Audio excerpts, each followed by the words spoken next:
Bonjour tout le monde, comment allez-vous aujourd'hui?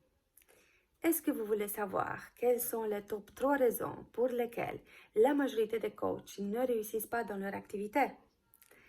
Je suis Anka, je suis coach, je suis également artiste, peintre et écrivaine et en tant que coach, j'aide les nouveaux coachs à reprendre leur pouvoir et à impacter le monde avec leur talent. Ok?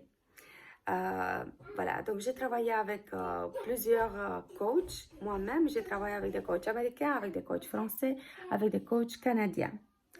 Mais ce n'a pas été toujours le cas parce que dans mon chemin voilà, de développement personnel, je suis passée par certaines expériences. Par exemple, quand j'ai décroché mon travail à une institution très prestigieuse, en fait, c'était un travail que je n'aimais pas du tout, ok? Euh, qui m'a conduit à un burn-out. D'ailleurs, j'ai écrit un livre qui s'appelle Apollo et les 2 étoiles,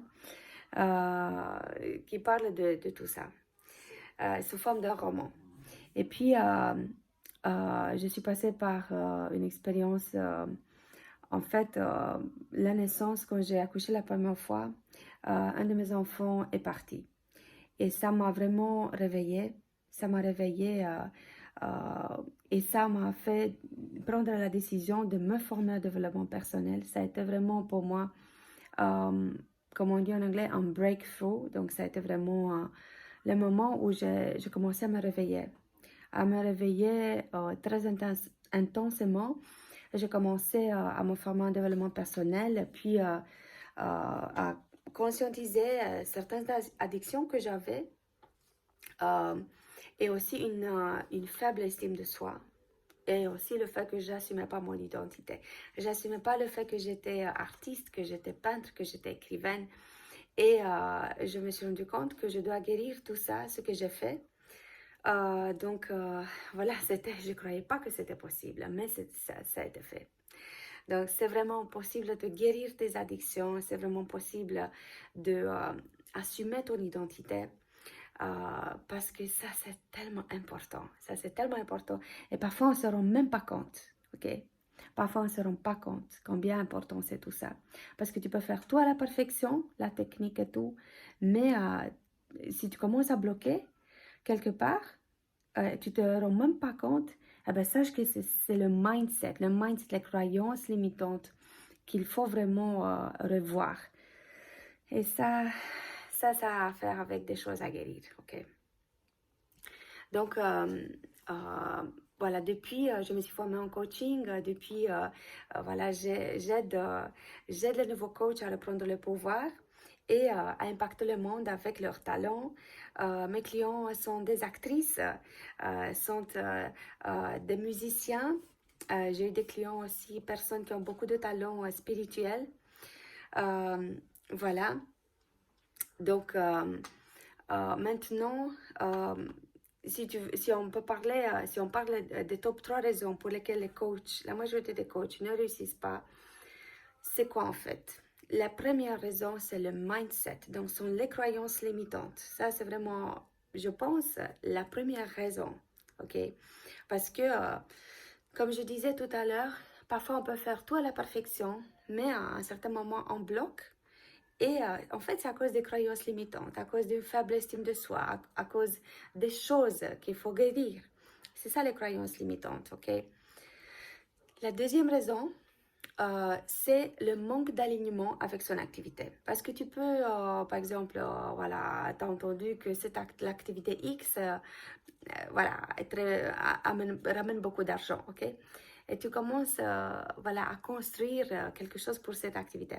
Mais à un certain moment, tu te rends compte que ce n'est pas ce que tu aimes le plus et que tu dois reprendre tout à zéro. Okay? Ça, c'est un alignement qui n'est pas bien fait avec ton activité.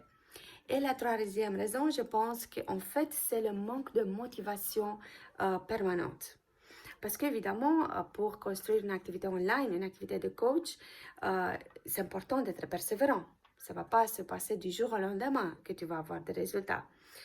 Parce que le coach c'est une personne qui fait aussi un travail sur soi. C'est pas seulement un travail avec des clients, avec ses clients, mais c'est aussi un travail sur soi-même. Donc, c'est quelque chose qui prend du temps. Ok, ça peut se faire plus vite parce que les choses avancent de toute façon, mais voilà, c'est important de t'accorder du temps, un petit peu de temps quand même. Voilà, donc je pense que ces trois raisons sont les trois raisons principales pour lesquelles la majorité des coachs ne réussissent pas. Ok, mais comme je disais, le mindset, on peut travailler sur le mindset. Voilà, c'est même recommandé de travailler sur le mindset. Et puis, l'alignement, tu peux le faire. Il y a des outils très précis avec lesquels tu peux travailler ton alignement. Et la motivation, ça vient en fait tout naturellement quand tu es aligné avec ton activité, ok, de coach. Et voilà. Donc,